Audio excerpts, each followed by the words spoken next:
sa tema. Argumento kasi niya. Okay, so as a moderator, actually yung tanong naman ay pasok doon sa argumento, ngunit sapagkat dito tayo na papaloob sa unang tanungan, so yan po ay hindi po nabanggit ng ating hong kapatid. So next question muna tayo, Pastor Ray, at doon sa second, pwede mo nang itanong yan. So sunod na tanong. Okay, sunod na tanong. Meron kang dalawang aklat na ginamit. Yun bang dalawang aklat na ginamit mo, ikalawa at ikatlong aklat, yun ba ay aklat ng Baptist o aklat Katoliko? Ito ang sagot. Aklat ng Katoliko yon, pero sa Katoliko nyo kinopya yung patungkol sa Trinidad. Bakit ninyo kinopya? Sila ang nauna kaysa sa inyo na gumamit ng aral na yan. 17th century lang kayo lumitaw. Samantalang ang Katoliko, 4th century, ginagamit na nila yung patungkol sa Trinidad. Next question. Okay, next question. Sinong Baptist ang nagsabi sa iyo na kinopya ng mga Baptist ang Trinidad ng Katoliko? Sino? Wala akong nilatag na ganon, moderator. Objection. Objection. Okay. Any counter objection, brother? Anong objection mo, brother? Ikaw na. So, ikaw. Ang objection ko, wala akong nilatag na patungkol doon sa kapwa niyo Baptist. Okay. So any counter objection, Pastor Ray? Mr. Moderator, kasasagot lang niya eh. Di ba? Sabi niya, kinopya daw namin eh. Kaya binabalidate natin kung talagang nagsasabi ito ng totoo. Okay, so yun nga, yung decision din natin, Pastor Ray, sapagkat itinatanggi niya, sapagkat very strict tayo doon sa rule na kung ano yung dinatag, doon lang tayo kukuha ng tanong. So pasok naman yung tanong mo, ngunit pwede mong itanong yan sa second rebuttal. Teka, Mr. Moderator, di ba ang sagot niya pwede siyang tanongin sa sagot niya o hindi na natin sila pwedeng tanongin? Follow-up question. Ayon sa sagot. Ang tinatanggi po niya yan, Pastor Ray, na hindi niya dinatag. Actually, ay totoo naman na hindi niya yan dinatag. So, clarification lang yun, ha? Clarification lang rin, moderator, ha? Sige. Okay, sige. Sunod na tanong. Okay, sunod na tanong. Dito po sa ginamit mong Isaiah 45:21 na pinapalabas mo na wala ng iba maliban sa Ama, wala nang ibang Diyos. Okay? Ang nakasulat po dito, meron pong sinasabi dito patungkol sa, sabi dito, teka ha, ano natin ito? 45:21, ginamit mong Isaiah. Sabi kasi dito nakasulat, 45:21. Sabi, tell ye and bring them near, yea, let them take counsel together. What declared this from the ancient time? What told it from the time? Have not I the Lord, and there is no God beside me, a just God and a Savior, there is none beside me. Tanong, maliban sa Ama na siya ay tagapagligtas, meron pa bang ibang tagapagligtas sa buong Biblia? Meron, wala? Okay, kung patungkol, wait lang. Okay, meron. Ang Panginoong Hesukristo. Pero hindi sa sentidong siya hindi siya ginawang tagapagligtas. Ginawa siyang tagapagligtas sapagkat ang Diyos ay magliligtas sa pamamagitan ng Panginoong Hesukristo. At hindi yan pwedeng magamit na batayan sa pagiging Trinidad. Next question. Okay, next question.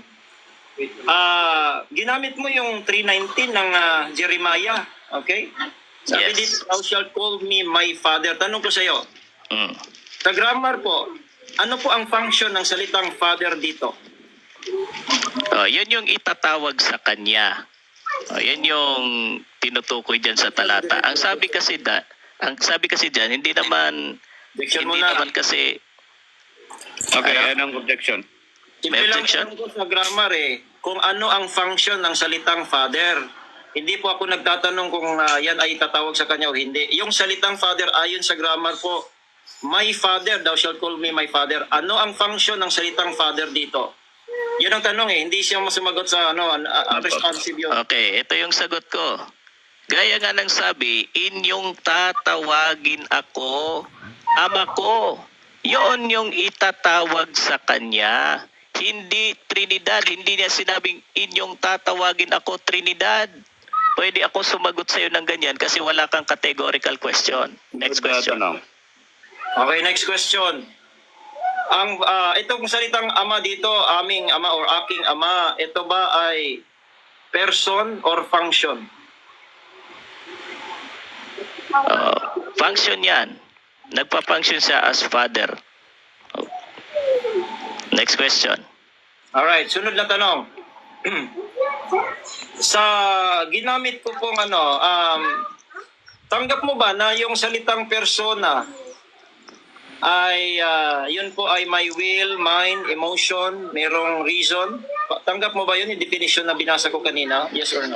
Tanggap ko yon kasi nga yung person, ibig sabihin nun human, tao. Kaya nga tutol ako na ang father, yung ama, yung tunay na Diyos, person, hindi siya tao. Next question. Okay, so tutol ka na person yung ama. Dito po sa Hebreo 1, versikulo 3. Meron bang salita? Itong the image of his person. Sino po yung tumutukoy yung noun na his? Kanino po tumutukoy? Anong talata? Hebreo Hebreo 1:3. 1:3. First Okay. image of his person. Yung his, kanino tumutukoy yung pronoun na his? Ipakita mo muna. Hindi ko Tagalog tong Biblia ko dito. Sige, next question na lang bro. Parang hindi rin nalatag para, sorry. Sige. Ang tanong ko Hindi na lang yan ginamit. ganito pa lang ang tanong ko sa iyo. Ang sabi mo tanggap mo yung salitang person, yung definition. Ang tanong ko sa iyo, yun bang person o persona, yan ba ay natitisod? Yes or no? Natitisod yan kasi tao yan eh. Kaya nga ang ama, hindi siya person eh. Kasi sa Osias 11:9. Time na po. Okay, maraming salamat. Diyan po nagtatapos ang ating mga tanungan. So, unang-una ay i-congrats ko muna itong dalawa sapagkat very professional ang kanila diskusyon. Medyo hindi tayo sumasakit ang ulo natin, no? So ngayon ay dadako na tayo sa second stand ng ating first speaker. Walang iba kundi si Pastor Ray.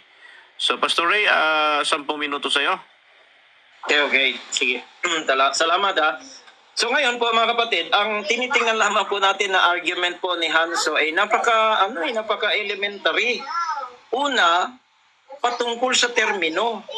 Ang ating tema, Trinity, biblical ba o hindi? Dapat binigyan nga natin ng definition para hindi natin definition ang pinamamalian mo. So, hindi yung termino. O ngayon, mamaya, tanong ko muli sa iyo dahil ang argumento mo, kasi argumento yan Mr. Moderator mamaya, tingnan mo. Kasi ang argumento hinahabol natin. Kung consistent po ba, nagsasabi ba ng totoo ito si Hanso Ang sabi, pagka wala ang termino sa Biblia, wala raw yun. Unbiblical daw yun. O ngayon, tatanungin natin yung Pilipinas at saka yung Felix Manalo. Yung termino na yun, nasa Biblia, sabi out of topic. We are not out of topic doon. Ang ating hinahabol, yung argument. Kasi the only argument na atin pong nakikita, pinapahayag sa atin yung terminong Trinity. Kanina ko pa binabasa yan sinasabi.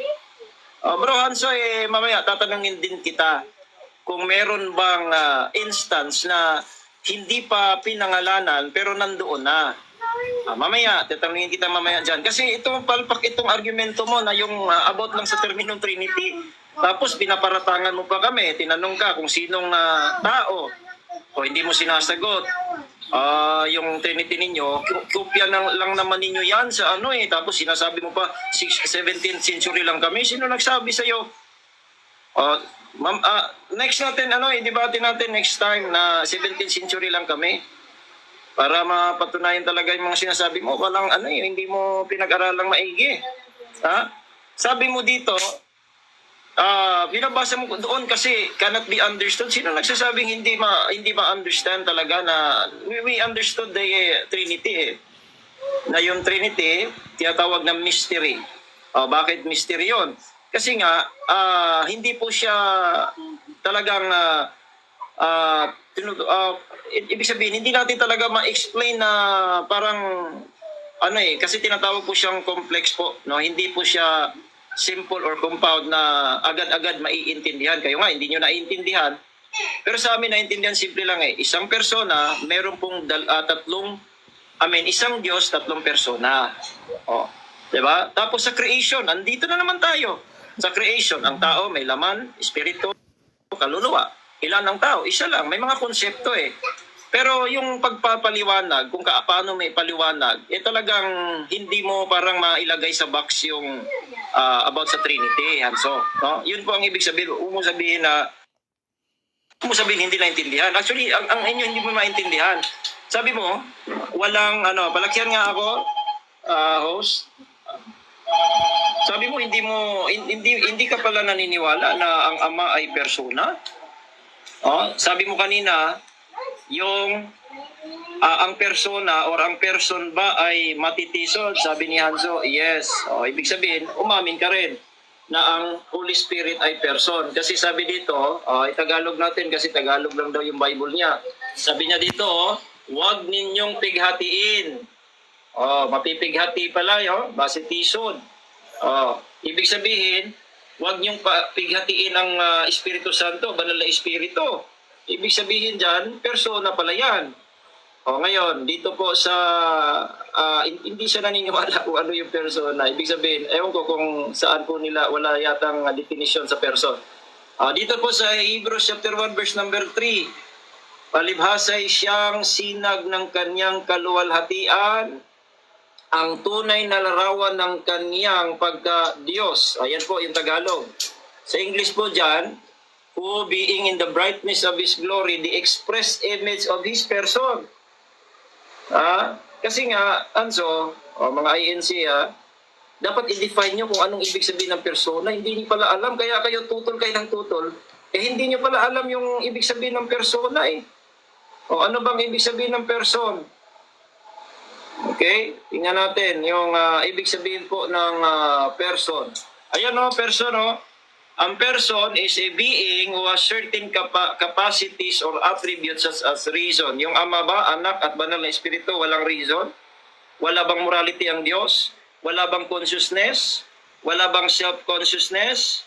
Wala bang tawag nito? Wala bang emotion? Kaya simple lang mga INC, no? Yung person o persona, hindi bagay, hindi hayop, persona yon. Okay? Persona. Kaya meron pong reason, merong morality, consciousness. Yun ay nasa nasa Ama, nasa Anak, nasa Banal na Espiritu. Ngayon, tinanong natin kanina, sabi niya, iisa lang daw ang Diyos daw, doon po sa Isaiah, tinatanggap nila yon. Pero sa Isaiah 45 na isa lang, wala nang ibang tagapagligtas, meron pa palang tagapagligtas na isa. Sinabi ko kanina na tinanong natin, mga kaibigan, kung meron pa bang kasi ang sinabi dito, wala na daw no, there is none beside me, sabi. Pero ang sabi dito, an a savior, tagapagligtas. Tanong natin, meron pa bang ibang tagapagligtas? Meron daw. Sa terminong ginawang tagapagligtas, wala na po tayong doon kung ginawa o basta merong tagapagligtas na iba. Ibig sabihin, yung talata po ng Biblia ninyo ay nagkakontra-kontra. Kasi ang dami pa pong natin Ngayon, dito pa sa Isaiah, tingnan mo po dito Hanso, sa Genesis chapter 18. Tingnan mo, wala ka namang ibang mga argumento, termino lang Kaya napakababaw ng argument na yon. Dito naman sa makikita natin dito po sa Genesis chapter 18, and the Lord appeared unto him in the plains of Mamre. Nagpakita. Tagalog, tingnan natin sa Tagalog. At nagpakita ang Panginoon sa kanya sa mga punong insena ni Mamre habang siya'y nakaupo sa pintuan ng tulda at ng kainitan. Makikita niyo po dyan, meron pong tatlong Panginoon dyan. At ginamit pa sa talata, 3 men yung nakita ni Abraham. Sabi niya, my Lord. No? Tapos kung babasahin natin yan, dito po sa 24, sabi, teka, hindi 24, but dito, 26, sabi nito, kausap ni Abraham, and the Lord said, Lord, na kapital pala yun. Oh, Yahweh, if I find 50 Sodom, yung kausap ni Abraham yan. Pero anong sabi? 3 men. Ayan o, 3 men stood. Ayan, yan ang nakita ni Abraham kasi nagpakita eh. Pero sino nagpakita? And the Lord appeared unto him. Yan po yung tatlong persona, Hanzo. Kaya yung ating ilang minuto. So dito, ang ginagamit niyang talata, ginagamit niyang talata, yung ginagamit niyang mga aklat, dalawa, sa Katoliko. Tapos ako yung kalaban niya, Baptist, sino namang nagsabi sa kanya na kinopya na? Ay, hindi namin kinopya, Hanzo. Bago pa Katoliko, meron na pong mga tunay na Kristiyano. Yun yung mga mga ninuno namin sa pananampalatayang naniniwala sa Trinity. At wala ho kaming aklat na masasabi mong authority na yun ang pinaka-authority. Wala po kundi ang Biblia. Biblia po ang aming otoridad. Kaya wag mong i-ano sa amin yung ibang mga aklat na yan. Ngayon, ano pa yung mga sinasabi niya dito? Patungkol naman sa Roma 1:19, hindi naman niya naiintindihan. Yung patungkol sa Diyos, inihayag yon yung patungkol sa Diyos. Hindi yung sinasabi mong Trinity. Hindi. Ang context po ng Romans chapter 1, yung mga tao na nagsasabing walang Diyos, ang bihira. No? Tapos, Jeremias 3:19, wala ho. Dapat ang pamalian mo, Hanso, mamaya, na walang isang Diyos, kasi mababasa naman natin, there is only one God. Mabasa natin yung Ephesians chapter 4 kanina, nabasa doon eh. One God, one Lord, one Spirit. So there is only one God. Ngayon, tatlong persona yon. Kaya ang banal na Espiritu, ang Panginoon Jesucristo ay Diyos, persona, sa iisang tunay na Diyos. Napakalinang madaling mapatunayan eh. Yan dapat hindi yung termino ka ng termino, hahabulin ka sa argumento mo. Wala palang terminong Pilipinas. Unbiblical. Wala palang terminong Felix Manalo, unbiblical din yun. Kung consistent ka, huwag mong sabihin out of topic kasi argumento ang hinahabol mo. Mali yung argumento mo kasi, kaya hindi mo na masagot pagka inconsistent na. Kaya ngayon ay wala pong nailatag na pinaka-argument siya puro na lang termino. Pero dapat patunayan niya hindi persona yung ama daw, sabi hindi persona, dapat meron siyang ilatag kung anong ibig sabihin ng persona. Ngayon, yun bang sila ba ay iisang tunay na Diyos? Wala po tayong dinig, mga kaibigan. Okay, time na. Bro. Time na po. Okay. Kasi hindi ko makita yung timer, yung natabunan ng tatlong coins eh. Okay, so maraming salamat kapatid na Puentes. Diyan po nagtatapos sa kanyang pangalawang latag. Ngayon ay dadako naman tayo sa tanungan at inulit ko ay maaari ka nang magtanong Hanso sa dinatag man or hindi nilatag. Ang importante ay ito'y pasok sa inyong pinag-uusapan. So timer, 7 minutes na tanungan. So go. Doon sa Genesis 18, ang nakalagay ba doon ay tatlong lalaki o tatlong Panginoon? Categorical. Tatlong lalaki po ang nakita ayon po sa Genesis 18. Pero sa 1, ang sabi, nagpakita ang Panginoon. Pagbabasahin natin lahat yan, ang kausap ni Abraham, Panginoon na Lord na YHWH. Next question. Okay, sunod na tanong. Dahil sa sinabi mo, mga lalaki yon at hindi mga Panginoon, ang nakalagay ba doon na nakasulat, nagpakita ang Panginoon o nagpakita ang mga Panginoon? Nagpakita ang Panginoon sa kanya. At nung nakita niya, ang sabi po sa talata, 3 men stood by him and he saw them. Tapos sabi pa sa baba, meron pong prophecy pa dito about kay Sarah at sinabi po niya, and the Lord said unto Abraham. Tumutukoy, walang iba ang Lord yan Tumutukoy yan sa Diyos. Next Sa question. makatwid, mali yung sinabi mo kanina na sabi mo, nagpakita ang tatlong Panginoon. Objection, moderator. Okay, anong objection mo? Ah, yung pong tanong kasi, meron pong meron pong assumption na mali. Paki-ano na lang paki-rephrase niya yung purong tanong, hindi yung may assumption na mali. Okay, sige, rephrase ko. Yung Pa-refresh sinabi na lang, mo, brother. yung sinabi mo kanina na tatlong Panginoon, nandyan ba yun sa talata nakasulat tatlong Panginoon o wala? Meron, yes, nandito. Kasi po, ibaba mo lang. And the Lord said unto Abraham, verse 14, verse 13, verse 17. Tapos yung isa bumaba, sabi pa dito, and the Lord said, because the cry of Sodom and Gomorrah is great, because their sin is very grievous. Sabi niya, pupuntahan daw niya, I will see. And it's talking about the Lord.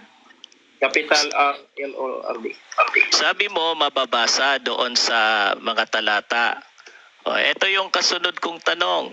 Ang katabing salita ba ng tatlong ay Panginoon o lalaki? Lalaki po ang termino sa verse number 2.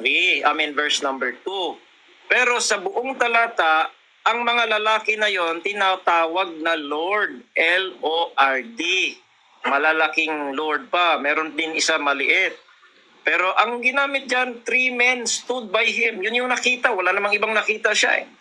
O ngayon, anong kausap niya? Ang kausap niya, L-O-R-D, big letter yun. Yan po ay tumutukoy kay Yahweh. Okay, next question. Tutol ka ba na ang ibig sabihin ng persons ay mga tao? Tutol ka, hindi tutol? Tutol ako po doon. Dahil ang person po, ang ibig sabihin doon, yung yung pong meron pong capacities or attributes as a reason, morality, consciousness. Hindi po tumutukoy lamang sa tao per se. No? Kundi yung pong meron pong capacities or attributes na reason, morality, consciousness, will, and emotion, tao. Hindi bagay, hindi hayop yon, kundi persona. Okay. Sabi mo, tutol ka. Sa makatwid, mali itong inilalabas na Google Translator na ang persons, ibig sabihin mga tao. Mali ito. Tama po yan sa ibang Ayun. paggagamit. Tao ang tinutukoy. Pero ang tinutukoy nating persons, yun pong definasyon na kung ano po yung meron sa isang persona, attributes, capacities. Hindi po yung person tinutukoy, isa din sa kahulugan yan, pero hindi yan yung tinutukoy natin. Kulang ang kung ganun ang ating tatanggapin lamang. Pero marami pong kahulugan ng persons eh. Next question. Okay. Sa Oseas 11:9, ang Diyos ba ay tao o hindi tao? Hindi ho tao ang Diyos dyan na ang konteksto bumabalik. Comparing God and man, hindi po talaga tao ang Diyos. Dahil hindi naman siya nagkatawang tao that time. Nasa Oseas pa tayo. Dito sa New Testament, naging tao. Tao din ang Panginoong Hesukristo. Pero bago siya naging tao, siya po ay Diyos. Okay. Sabi mo, ang Diyos ay hindi tao. Sa makatwid, ang Diyos hindi persona. Mali. Persona ang Diyos. Kasi nga sabi ko, hindi lamang ang kahulugan ng persons ay tao per se, human beings. Ang attributes na meron pong reason, morality, consciousness, or self-consciousness, hindi bagay, hindi yan hayop, yan po ay persona. Persona po yun. Okay. Ito, tanggap mo ba ang nakasulat dito sa Foundations of the Faith na ito ay the doctrines of Baptist believer? Tanggap mo ba ang mga nakasulat dito? Depende po kung ano po yung nakasulat kasi Biblia po ang aming batayan. Tanggap o hindi tanggap? Tanggap o hindi tanggap lang? Teka lang, brother. Wait lang. Categorical yun. Wala kasi yan kanina. Sige, tanggap o hindi tanggap. Okay, ito sagot. Tanggap ko yung tama ayon sa Biblia. Hindi ko tanggap yung mali na wala sa Biblia. Kasi ang Okay. aming rekomendasyon... Wait lang mga bro. Bro, ganito. Pag ano bro, iwasan natin yung pagtawa kasi very insulto yan sa nagtatanong. So mamaya na lang yan, okay? Para maging professional yung ating diskusyon. Okay, brother, sige, brother. Oh. Okay, next question. Dahil sa sabi mo, both, ito bang sinasabi dito na the Trinity is difficult to explain even to Christians? It is a mystery known only to God Himself. Tanggap po ba ito? Yes, tanggap ko po. Difficult talaga to explain. Hindi naman sinabing cannot be understood dyan. Difficult to explain talaga. It's very complex. Kasi nga ang Diyos, complex nga ang tao. May laman, espiritu at kaluluwa. Pero isang tao lang, ang Diyos pa kaya, hindi complex. It's difficult to explain talaga yan. Pero nire-reveal naman ng Diyos yan. Kung tatanggapin mo sana yung aklat na yan, kasi ginagamit mo. Okay. Ano ibig sabihin ng known only to God Himself? Ang ibig sabihin po, known to God Himself, ay ang Diyos lamang po ang makaka-explain doon. Talagang siya lang nakakaalam dyan. Pero ipinaalam sa atin yung konting kaalaman sa Biblia. Kung walang Biblia, hindi natin yan maalaman. Hindi natin maalaman about the Trinity. Meron kasing Biblia Kaya ituloy mo kaya ang basa para maintindihan mo ano ang ibig sabihin. Sabi mo, tanggap mo yon na ang Diyos lang ang nakakaalam noon. Ito kasunod na tanong, ikaw ba Arfuentes? Diyos ka Okay. ba? Time na. Okay. Inabutan, sayang. Ayan. Okay, so maganda po. Thank you. No? Maganda yung ating discussion ngayon. So ngayon, ay dadako tayo sa pangalawang latag ho ng second speaker po natin sa kanipaw ng Iglesia ni Cristo. At timer, nakanda na ba yung 10 minuto? Okay? Brother Hanso, pag ikaw ay nagsalita ay magsisimula ng iyong 10 minuto. Okay. Ayan. Okay po. Yung sinabi ko kanina na kinopya nila yon sa Katoliko, hindi ko sinasabing mababasa talaga yon sa kanilang aklat. Pero kung babasahin mo itong kanilang aklat, mahahalata mo unang gumamit ng aral na yan, Katoliko ito. Ayan. The next creed, ito pala yung aklat, baka sabihin niya aklat Katoliko to. Baptist Confessions of Faith. Ayan. Yan yung nagsulat. PhD yan. Baka sabihin mo, ikaw tama, mali to. Ano sabi? The next creed was drawn up by the First World Council of Christians held at the call of the Emperor Constantine. Tanong, Arfuentes, kayo ba itong ipinatawag ni Constantine sa Nicea? Para sabihin mong kayo ang nauna sa Katoliko? Sa Asia Minor, in AD 325, it defined the doctrine of Trinity. Sino ba itong ipinatawag? Di ba Katoliko yan? Saan nakasulat? Sa aklat nyo. Kaya nga may ganyan din kayong aral. Kaya wag mo nang hanapin sa akin sino ang nagsabi. Yan na mismo sa aklat ninyo, Arfuentes. Ano pa sabi dito sa aklat nila? Pilit niyang ibinibigay itong mga talata na nasa Bagong Tipan. Tanong, may Trinity ba sa Bagong Tipan?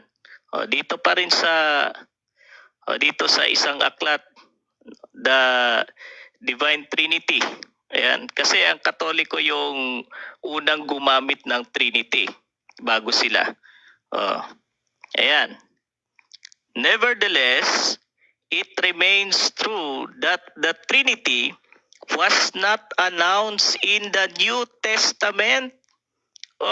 Wala pala yan sa New Testament ayon sa mga Katoliko na ipinatawag yan ni Emperor Constantine. Hindi naman kayo pero nakasulat yan sa inyo, sa aklat ninyo. Baptist Confessions. Ngayon, dako naman tayo dito sa kanilang aklat. Baka sabihin nila puro lang yan. Aklat lang ng Katoliko. The Fibers of Our Faith. Ayan. Aklat ng Baptist yan. Baptist Faith yan. Teka lang brother, wait lang. Stop po na bro. Timer, hindi tumatakbo yung oras natin bro. Ano bang... Well, Ace, baka nakatulog ka? Nako, nakakatulog yata tong timers natin Di, nandito ako. Nakasubaybay, tumatagbo po yan, kuya. Okay, okay. Sige, tuloy. Ano pa ang sabi? Ayan. Dito sa kanilang aklat. God Baptist believed in one God who reveals Himself as Father, Son, and Holy Spirit with distinct personal attributes but without division. Ayan. Of nature, essence, or being. The word Trinity is not found in the scriptures but was first used by Tertullian in the 2nd century AD. Tanong, Baptist ba yan si Tertullian? Hindi. Aklat nyo mismo nagpatunay niyan na yung unang gumamit ng Trinidad, si Tertulliano, isang Katoliko yan. Ano pa ang sabi nila dito? Sa aklat ng Baptist pa rin to. Baptist beliefs. Ayan, ano ba patotoo nila? The Bible does not explain the Trinity. Ang tanong, bakit mo ini-explain ngayon? Hindi pala in-explain ng Biblia yan, no? Theologians and philosophers have tried hard to give an intellectual expression to the doctrine of the Trinity. None of them have succeeded fully.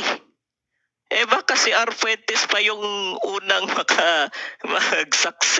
mag-success o magtagumpay sa pagpapaliwanag ng Trinity. Yung mga theologian, mga philosophers, baka naman theologian ka rin, R. Fuentes. Sabi dyan, hindi na-explain yung Trinity. Pero bakit ikaw, ini-explain mo yan ngayon? Sabi yan ng aklat ninyo, hindi yan aklat Katoliko, ayan yung nagsulat. Ano pang sabi nila sa aklat nila? Dito sa isa namang pahayag. Ginamit niya yung Genesis para patunayang may Trinity doon. Ano sabi sa aklat nila? Dito pa rin. Sa Baptist beliefs. Ayan. Sana nakikinig yung ibang Baptist dyan. Page 19. In the Old Testament, God's Spirit appears in many forms of activity, although the Trinity does not appear in the Old Testament as a fully developed truth as in the New. Ano sabi? Wala sa Old Testament. Dahil wala sa Old, wala din sa New. May mga Trinitarian ngayon na nagsalin. Naglagay sila ng Trinity. Pero ang pagkakamali nila, ito ang inilagay nilang Trinity. Evil Trinity. Revelation 13:11. Yan pala yung revelation ninyo. Patungkol sa inyong Diyos na Trinidad. Evil man. Demonyo. Naku po. Samantalang napakaliwanag na sinasabi ng Biblia, ang kaalaman patungkol sa Diyos ay hayag sa kanila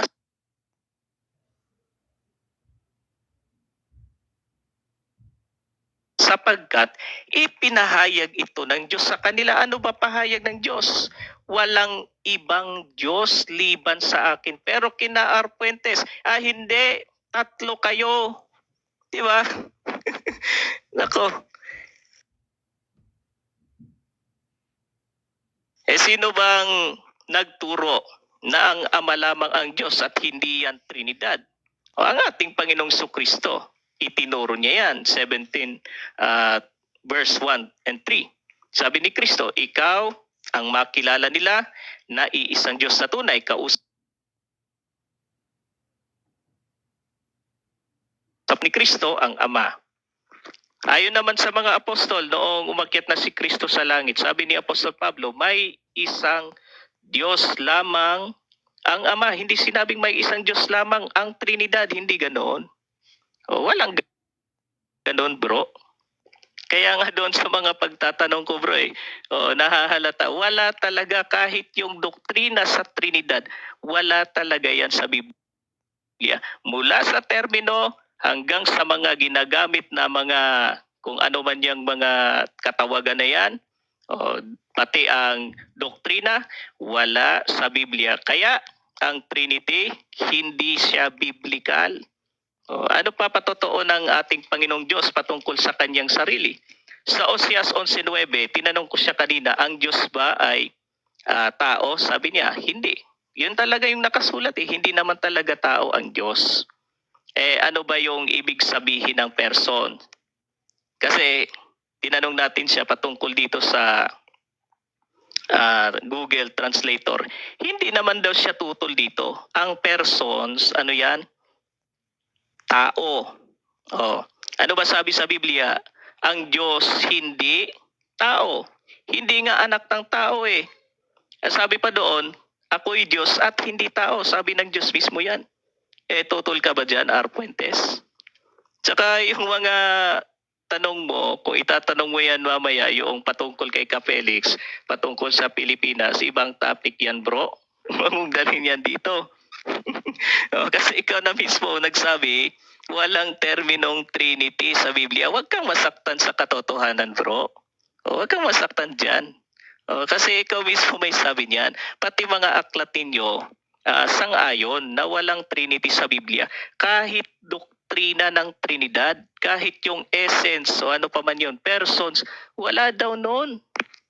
Tapos ikaw magsasabi, hindi, meron. Aba, mas higit ka pa pala sa mga theologian nyo. Mas higit ka pa pala sa mga philosophers, sa mga nag-aral ng malalim sa Biblia.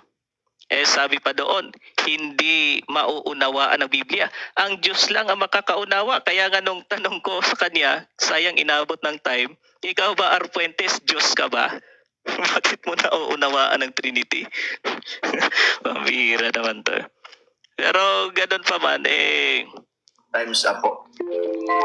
okay, time na. Okay, maraming salamat kapatid na Hanso. Okay, so ngayon ay dadako naman tayo sa tanungan ng ating first speaker.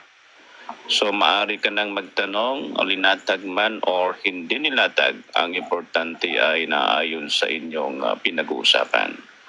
Okay, kapatid na Pastor Ray, handa ka na ba sa iyong mga tanong?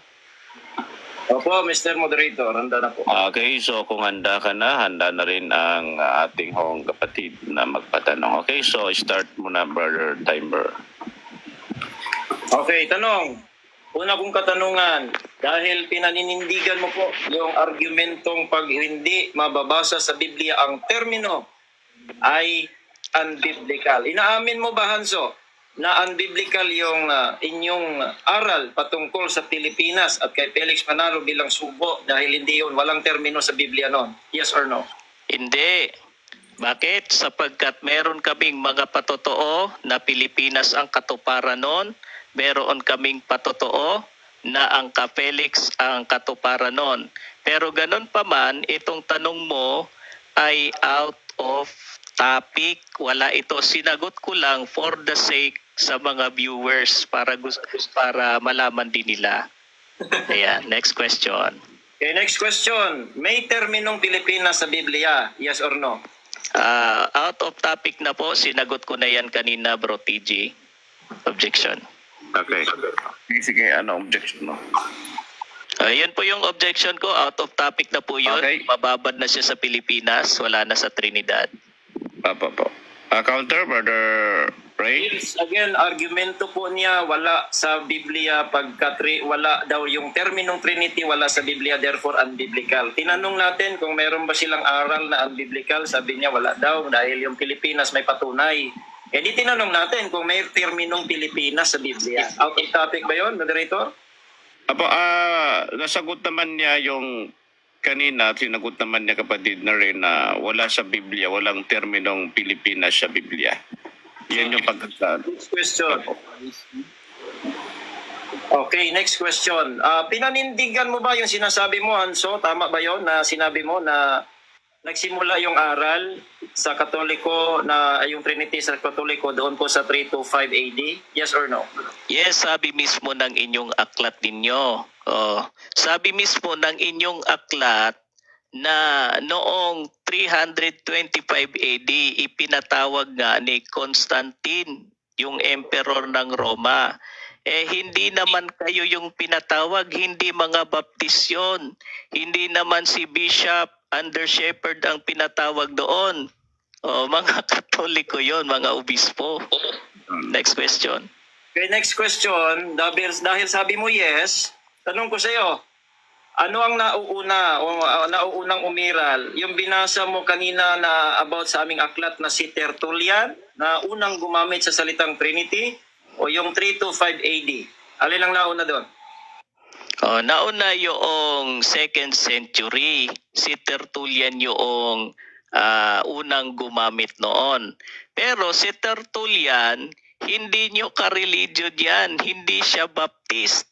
Ikaw ngayon ang magpatunay kung Baptist yun si Tertullian bago mo sabihin na nauna kayong gumamit ng Trinidad bago ang Katoliko. Okay, tanong. Sabi mo kanina, nabanggit mo letra por letra yan o kaya verbatim, sabi mo si Tertullian ay Katoliko. Tanong, anong aklat o encyclopedia o history book na sinasabi si Tertullian ay Romano Katoliko? Anong aklat yon? Okay, objection ako, moderator. Malayo na po sa topic. Dapat ang itanong niya patungkol sa Trinidad. Ginamit ko lang po si Tertullian para patunayan na ang Trinidad ay wala sa Biblia, kundi unang ginamit yan ni Tertullian. Okay. Sige, counter objection, Mr. Counter objection, moderator. Nadinig mo po si Tertullian, binasa pa niya.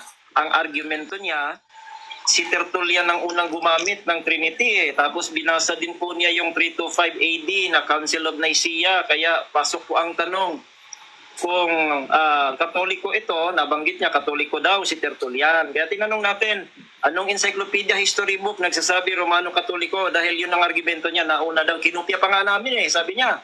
Ano yun? Dapat sagutin niya yun. Okay, so moderator decision. Actually, yung topic ay medyo malayo na po yung tanong. Ngunit sapagkat nasa second, tayo, Brother Hanso, ay kailangan mo din yan sagutin. So, Okay. pasagot kapatid. Okay. Yan si Tertullian, Katoliko talaga yan. Kasi nga, wala pa namang Baptist doon. Ang meron, Katoliko. Objection. Aklat ang ating tinanong. Bago ka mag-explain, anong history book, anong encyclopedia at aklat na si Tertullian Romano Katoliko? Okay. Ito yung sagot ko, moderator. Okay. Ang sagot ko, ikaw na lang magpatunay kung si Tertullian ay Baptist. Sapagkat ang Baptist, umiral yan, ayon sa aking pananaliksik, 7th century yan. Wala pang Baptist before ang 325 AD.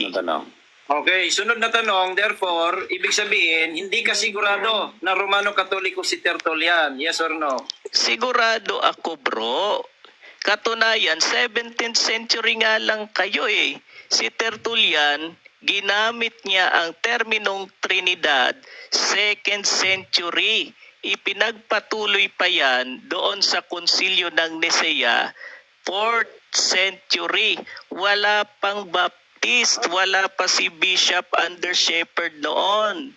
Next question. Next question. Tinanong kita kanina kung doon nagsimula ang Trinity aral sa 325 AD, Council of Nicaea. Sabi mo yes. Ang sagot mo yes.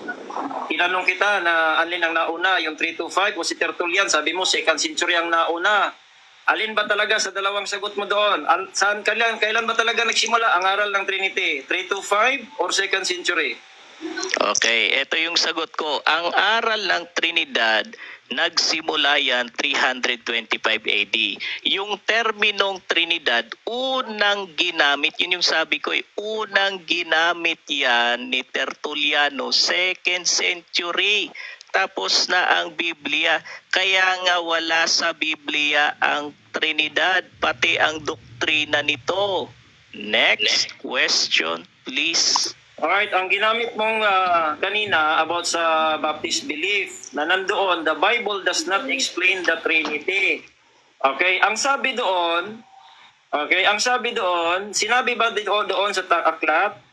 It simply gives us the fact. Sinabi ba doon, yes or no? Anong aklat? Banggitin mo. Yung ginamit mong pula, Baptist faith, Baptist belief. Yung ginamit mo, di ba sabi doon, the Bible does not explain the Trinity. At tanong ko sa iyo kung nakasulat ba doon, it simply gives us the fact. Nakasulat, yes or no? Nakasulat. Nakasulat doon na it simply gives us the facts. Theologians and philosophers have tried hard to give an intellectual expressions to the doctrine of Trinity. None of them have succeeded. Pero si R.A. Fuentes, kiniklaim niya maipaliliwanag niyang Trinidad. Next question. Next question. Okay, next question. So tanggap mo pala na the Bible gives us the facts about the Trinity. Tanggap mo, yes or no?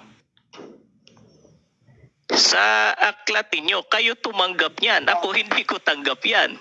Mabihira ba ito itatanong kung tanggap ko yan?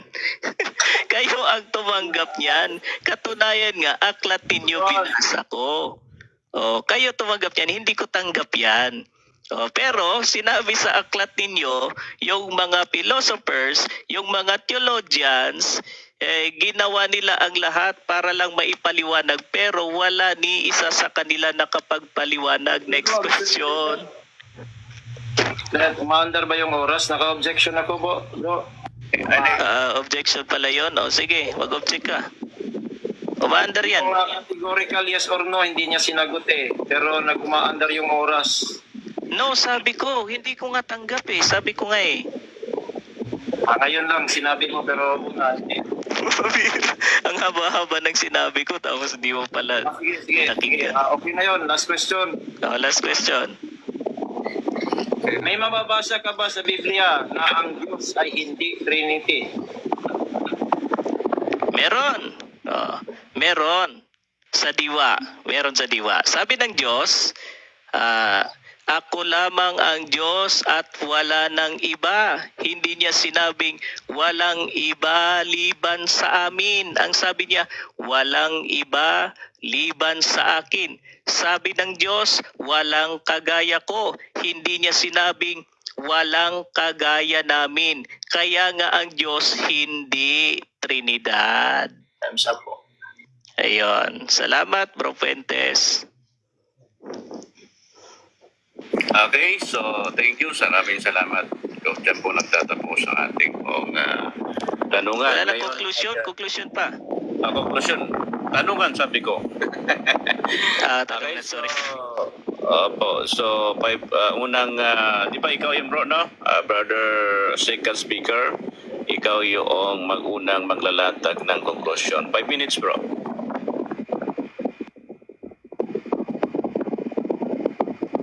Brother Hanzo. Ako pala, akala ko si Under Shepherd. Ikaw. Ayan, magandang gabi po ulit sa lahat ng sumusubaybay sa 102 million viewers. Ayan, nasaksihan po ninyo kung paano naipit, kung paano na nagkatupi-tupi ang aral ng Trinidad. Unang-una, sinabi niya, walang salitang Trinidad, imbento lang yon ni Tertulliano. Pangalawa, sinabi ng kanyang mga aklat na yung aral, doctrines ng Trinidad, wala sa Biblia, unscriptural, sabi doon. Pangatlo, yung mga tinanong natin sa kanya, meron bang nakasulat dyan, persona? Wala siyang maipakita. Meron bang nakasulat dyan, isang Diyos, may 3 persona? Wala rin siyang maipakita sa makatwid. Yung termino, yung doktrina ng Trinidad, wala sa Biblia. Kaya ang konklusyon natin, ang Trinidad unbiblical. Ayan. So ano ang merong Trinidad? Ayun. Kasi wala sa Biblia eh. Pero nilagyan nila ng Trinidad ang Biblia. Lamang ang pagkakamali nila, ito yung nilagay nilang Trinidad. Oo. At ayaw niya akong tanungin tungkol dito. Ayan. Trinitarian nagsali nito. Ang sali na ito ay Expanded Bible. Ang sabi, Evil Trinity. Ayan, demonyong Trinidad pala ang meron. Pero hindi natin aral yan. Kanila yan, sa mga Trinitarian yan. Ano po? So ano ba ang sabi nila patungkol sa aral ng Trinidad? Ulitin natin yung mga pinaniniwalaan ng mga Baptist. Ayan, ito sa kanilang aklat. These things we believe. A layman's look at the Baptist faith and message. Ayan. May akda niyan si Steve Dedmon. Muntik nang maging kung wala yung D, no? Maging katulad ng Evil Trinity. We believe in Trinity. Where is the Trinity found in the Bible? The word is not found in the Bible. However, the concept is found in. Yun yung sabi niya kanina. Yun talaga sabi ng kanilang aklat. Ang konsepto daw, makikita doon. Pero ano na naman yung kanilang pag-amin? Yun bang konsepto ng Trinidad? Nandoon ba? Kanina binasa natin to, Baptist beliefs. Bible does not explain the Trinity. Theologians and philosophers have tried hard to give an intellectual expression to the doctrines of the Trinity. None of them have succeeded fully. Pero si R.A. Fuentes, higit pa dito sa may sabi ng aklat. Higit pa siya sa higit pa siya sa philosophers, sa mga theologians, hinigitan pa niya. Bakit? Ipinaliwanag ba naman sa atin ang Trinity? Mabihirahin. Kaya nga, yung Trinity, unbiblical talaga. Si Fuentes na mismo nagpatunay niyan. Kasi nga, kung biblical yung Trinity, dapat hindi niya maipaliwanag. Naipaliwanag niya. So, yung concept nila ng Trinity, unbiblical yun. Pero sa katotohanan, ang Diyos ba, yung kaalaman ba patungkol sa Diyos, ay hindi mauunawaan tulad ng sinasabi nila sa Trinity? Mauunawaan yun. Sabi nga sa Biblia, sapagkat ang nakikilala tungkol sa Diyos ay hayag sa kanila. Sapagkat ito'y ipinahayag ng Diyos sa kanila. Kaya nga napakaliwanag sabi ni Kristo, isa lamang ang Diyos, ang Ama. Sabi ng mga apostol, isa lang ang Diyos, ang Ama. Sabi ng mga propeta, sabi ng mga naunang sinugo ng Diyos, isa lang ang Diyos, yun ang Ama. Kaya mali at unbiblical yung Trinity na tinitindigan ni Under Shepherd. Salamat po. Magandang gabi. Okay, magandang gabi muli. Okay, Brother Fuentes, 5 minutes. Alright, salamat. So una, dito natin nakikita na yung mga argumento ni Hanso, it falls apart, no? Kasi una sa lahat, Teka lang, bakit nawala? May sumipa ba? Bakit ka uli, bro? Nawala si... Wala siya eh. Nahulog po ata kuya. Bakit ka uli? Bakit?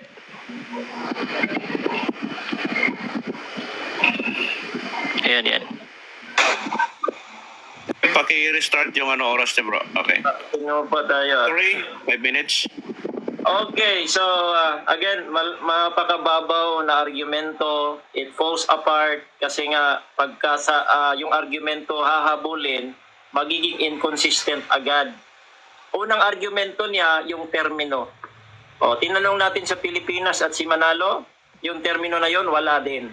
Kaya yung argumento, Hanso, huwag kang gumamit ng argumento na pagkaibalik sa'yo, sasabihin mong out of topic. Hindi ho topic ang pinag-usapan doon, kundi yung argumento mo.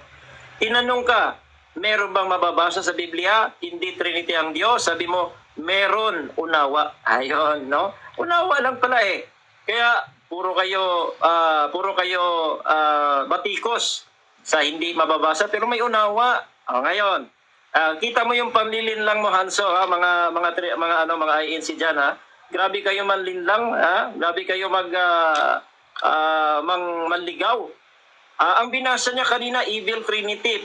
Talagang kayo sa equivocation. Hindi ko matanong dahil marami po akong tanong. 7 minutes lang yung tanungan natin. Yung Evil Trinity na binasa niya, tumutukoy yon sa hayop, yung patungkol po sa hindi po sa Diyos. Pambihira, nakasinungaling po ninyo. Grabe kayo fallacy of equivocation dahil may Trinity tapos sasabihin mo Evil Trinity, yun ang nabasa nyo. Saan yung tumutukoy? Doon sa hayop at saka yung nasa Revelation hindi yun sa Diyos. Pambihira kayo. Ngayon, tinanong ka na nagdala ka ng mga aklat dito. Tinanong ka ngayon kung si Tertullian ba, Romano Katoliko, o mayroon kang maibigay, wala ho. Magbibigay kayo ng mga aklat tapos informasyon, hindi naman kayo nag-aaral talaga. Ano bang mga sinasabi niya? Ano pang merong mga sinasabi? Isa lang ang Diyos. Wala ho. Na-define na natin yung Trinity. One God in 3 person. Diba? So napakalayo. Walang matibay na argumento eh. Tapos yung binasa niya pa kanina, na may iisang Diyos na wala ng iba, pero siya po ay tagapagligtas na wala ring ibang tagapagligtas. Tinanong natin kung meron pa bang ibang tagapagligtas sa Biblia. Sabi niya meron. Ayun naman pala eh. Ngayon, bumabasa din siya ng isang talata na ang Ama daw ang iisang tunay na Diyos. Totoo yun. Pero nung sinabi ni Kristo, ako at ang Ama ay iisa, iisa lang pala sila. In the name of the Father, Son, and Holy Spirit. These 3 are one. Nandyan po sa Biblia yon. Tapos sasabihin mo, Katoliko na una, 325. Tapos kung si Tertullian naman, bumasa ka naman ng Tertullian, 2nd century. Ano ba talaga? Alin ba doon? Tapos binasa mo pa yung aklat ng Baptist. Pinutol mo. Pagsisinungaling yon, kaibigan. Paano ka nagsinungaling? The Bible does not explain the Trinity. Hindi mo binasa. It simply gives us the facts. Hindi mo binasa. Bakit? Ngayon, tinanong ka, tanggap mo ba yon? Sabi, bakit ako patatanggapin? Bakit ginamit mo? Bakit ginamit mo? Hindi mo para tinatanggap. Ginamit mo, hindi mo pa binasa, panluloko yon. Bakit mo pinutol? Kasi ibig sabihin, maano ka eh. Tapos yung last na ginamit mo, found. Sabi doon, but the concept is found in the Bible. So, ayusin mo yung mga pinalabas mo pabor sa akin. Tapos maggagamit ka noon, tapos puputulin mo lang. Nakita, hayag na hayag ang sinabi. It simply gives us the fact. Katotohanan. Ang katotohanan, mga kaibigan, merong iisang tunay na Diyos, 3 persona ang naihayag sa Biblia. Dahil si Kristo ay Diyos, persona, ang banal na Espiritu, umamin si Hanso, matitisod. Yung person. Di persona po yan. Lalo na yung sinasabing fruit of the Holy Spirit na puro personal qualities yun, attributes. Kaya makikita po ninyo mga kapatid, yung mga argument at mga mga ginagamit parang hocus-pocus yun eh. Meron pong switik-switik, hindi po siya katotohanan inilatag ni Bro Hanso ngayon. Ganun pa man, atin pong napatunayan na ang iisang tunay na Diyos may 3 persona. Kaya pagka sabihin na si Kristo ay Lord, sinabi pa kanina about sa us, ang daming talata about sa us. Let us make man. Who will go for us? Isaiah number 6. Tapos sinabi pa niya doon sa Genesis chapter 3 that the men, human are becoming one of us who knows evil and good. Yung mga us, sinasabi mo ng namin, amin, nandoon po, sa Diyos po yun. Kaya pag sinabi pa niya kanina, hindi daw explain thoroughly sa Old Testament, totoo yun. Kasi ang New Testament talaga magpapatunay sa buong Trinity. Salamat po mga kapatid, mga kaibigan, napatunayan po natin. Okay, so dyan po nagtatapos ang kanilahong debate. sa pagitan ho ng kaanib ho ng Iglesia ni Cristo at saka kaanib ho ng Baptist. Ngayon ay dadako muna tayo sa kanilang 1 minutong pasalamat. Wala na po itong sikuhan Inuulit ko, baka maniko naman kayo. Okay, unahin po natin si kapatid na Ray sa kanya kong pasalamat. Ray, pasalamat lang ka. Maraming salamat sa the Triune God, Ama, Banal na Espiritu at ang anak ng Panginoon Kristo sa kanyang ibinigay po ng katotohanan sa kanyang mga salita na atin pong naipahayag ngayon. Maraming salamat sa gabing ito. Shield, maraming salamat sa first time po nating usap dito. Salamat Bro Hanso sa iyong pagpaunlap at Bro TJ naman sa pagmomoderate na walang bias. At salamat din po sa mga kapatid na naniniwala dyan po or sumusuporta sa atin sa comment section. Pinapasalamatan natin sa Diyos lamang po ang papuring lahat na ito sa kanyang karunungan na ibinigay niya sa atin, na kanyang ipinahayag na yun po sa kanyang mga salita. At salamat sa mga lahat yan, mga iba pang mga hindi Baptist na naniniwala sa Trinitas or one God in 3 persons, ay pinapasalamatan natin yung kanilang suporta. Maraming salamat, mabuhay Shield, mabuhay ka Bro TJ, salamat sa iyong time. Okay, so kapatid na Hanso, 1 minutong pasasalamat. Huwag ka nang maniko Sige. Ayan, salamat po sa 87 million viewers na patuloy na sumusubaybay sa ating ginagawang talakayan. Salamat din po sa Shield. Ayan. Salamat po sa ating timer na napuyat dahil sa ating ginawang debate. Pero ganun pa man, talagang lumalaban. Salamat din sa ating moderator na si Bro TG. Yan, napaka-patas ni Bro TG. Ayan. Salamat din po sa ating kausap ngayon na si Bro Under Shepherd. Ayan. Bagamat kahapon hindi kami natuloy, pero ngayon sa wakas natuloy rin. Ito yung kauna-unahan kong debate na pinaghandaan natin. Ayan. Salamat po sa mabait po itong ating kausap. Maayos na kausap na si Bro Under Shepherd. Ayan. Salamat po muli sa 87 million viewers. Ayan. Patuloy po kayo sumuporta sa Shield. Okay, dyan po nagtatapos ang kanilahong maginoong diskusyon. Kung ano man ang kanilahong napag-usapan, kayo na po ang siyang bahala magtimbang-timbang kung sino ang mas dapat na paniwalaan. Bawat isa ay may punto sa kanilahong mga pinagkukunan na batayan. So ngayon ay dito na po natin isasarado ang ating debate na kung saan ay teka lang. Okay. So yun lang at maraming salamat. Isang mapagpalang gabi sa lahat. At salamat nga pala dyan sa 11 na coins lang. May 11 na nagbigay sa akin. Salamat. Okay. Salamat sa bigay ng coins sa tatlo. Salamat Yan na bro. Ayan na. Wait lang. Gusto ko lang po magpasalamat muna kay Brother Pastor Ian Mera. Maraming salamat po. First time mo rin. Salamat po, Pastor, sa pagpapaunlap po ninyo. Yan, so sobrang gentleman kausap. Brother Hanso, kailangan pang banggitin. Diyan po sa baba, sa mga Baptist po, mga kapatid, pag sana kayong magpersonalan, ito po ay sabi nga namin kanina, yung debate po hindi para sa away, pagkus po ay may aral na kapupulutan po. Yun po ang layunin ng Shield po. Kuya Yan, tama. magtanong, Kuya Pwede.